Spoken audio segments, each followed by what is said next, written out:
Can my values change? Yes. Can the conscious values that I hold actually start to get in the way of my purpose? Yes, and yes. And can some of the values that I hold actually not belong to me? Yes, yes, and yes. These are three questions that I got that I thought were really important to follow up on when I released the video on conscious versus unconscious values. So I'm going to take some time to talk through those three questions. You'll remember that it's so important to define values because once you have defined what you hold worthy, it will help to direct the kinds of conversations that you're having, the kinds of relationships that you're building, the kinds of pursuits that you go after. And overall, you begin to have a congruence in your life that doesn't create that consistent tension that we sometimes find ourselves in because we are living in the space of unconscious values. My name is Rachel Adams, and I'm a leadership practitioner and coach. So let me start with the first question. Can my values change? Absolutely. Values are living, breathing things that are informed by the life that you are experiencing now. And so I always say that you might want to audit your values every 2 or 3 years, or audit your values at a time at which you feel that you've achieved a major goal that you had, and you just want to check in and see if the values that you're currently holding as your top 3 or top 5 values are still serving you. Now, let me differentiate between a value set and a value system.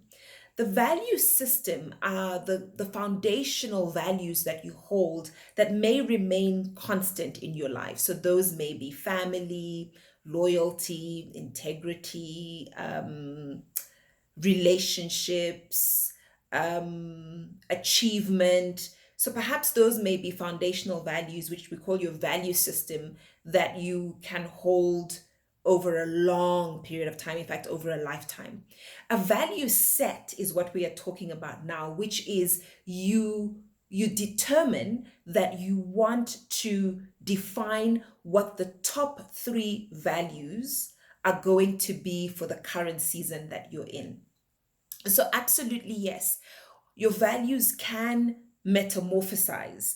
You can also interchange values. So, for example, value number 1 can become value number 3, and value number 3 becomes value number 1. And so, in terms of what you are holding most worthy during this moment, what was initially number 3 can become number 1. So, values have a life, they do shift, they do change. The important thing is that you are consistently in check with whether the values are still serving you.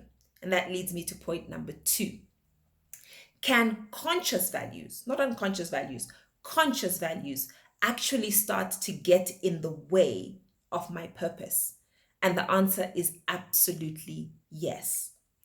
So this can happen for 2 reasons. The first is you may be living out a value now that no longer serves the maturity that you've come into in terms of where you are on your journey. So let me explain. When I started Narachi Leadership, a big value in my top 3 value set was contribution. I just wanted to give back. I had received so much input into my life in terms of leadership development tools, and I wanted to get them as far and as wide to as many people as possible. And so, because of that, I was doing a lot of pro bono work. I was having a lot of conversations about work that actually didn't pay me in any way financially because I was just wanting to give back. Now, 3 years down the road, I started to ask the question, does this value still serve me? And the answer was no, because at some point I started to have conversations about the sustainability of the work. Can I continue this work if I continue to work with this value of contribution? And so I had to move the value of contribution a little bit further down the value set. And at the top of my value set is now the value of freedom. And I think of freedom in two ways: freedom to do the work that I believe is most powerful, that most serves the mission that I am on this earth. But secondly, financial freedom, right? So being able to create the resources that allow me to do the work that I'm doing now. And so that cancels out certain conversations. That cancels out certain relationships. That cancels out certain pursuits, because they just don't fit in with a value that once served me but is actually now getting in the way of my purpose. But here's another way in which values can get in the way of the purpose. You can hold two powerful values that start to be in conflict with what you're trying to achieve. So let me give an example. If you are in politics and you hold the value of power, which is that you want to be a powerful person in the world, and so you pursue power, but you also hold the value of people empowerment, and you hold those values with equal weighting. At some point in your career, there's going to come a crossroads in which you have to choose between one or the other. So, do I go after the conversations, the relationships, the decisions that keep me in power? Or do I pursue the conversations, the relationships that allow me to serve people?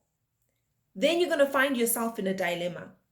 And so these are two values that you hold equally important. And so you're going to have to decide which one rises to the top. You're faced with choice. And in that particular instance, there can then be a value that doesn't ultimately serve your purpose, right? And so it may start to compromise the quality of the work that you're doing.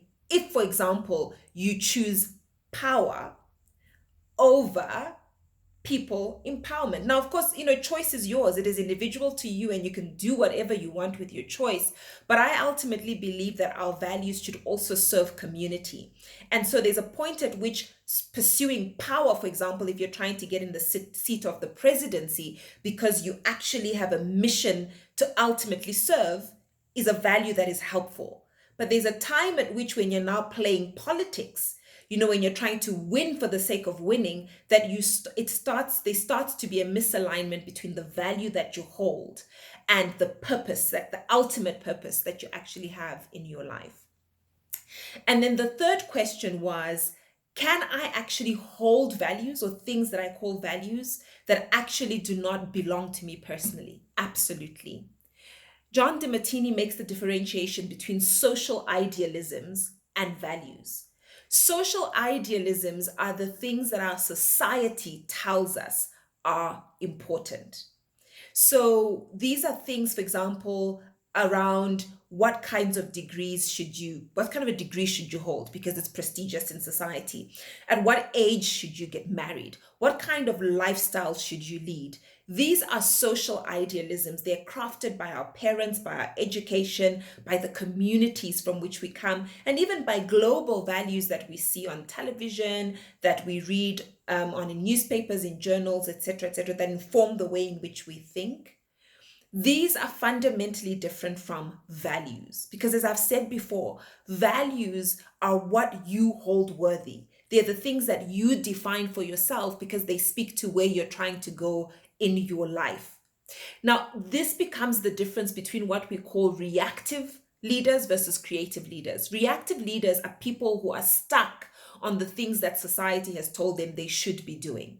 And so they cannot get to a creative stage in which, through their own consciousness and through their own self-actualization, are living out the life that they are determining to live. And then you can find yourself stuck. You can find yourself doing things because you feel pressured to do them versus because they are valuable to you personally.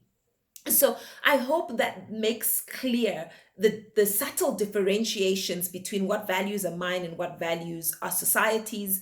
What are some of the times in which values can start to get in the way of the purpose, and that can my values actually change? I hope this helps you think through it. If you have any more questions, please keep posting them and I will continue to respond.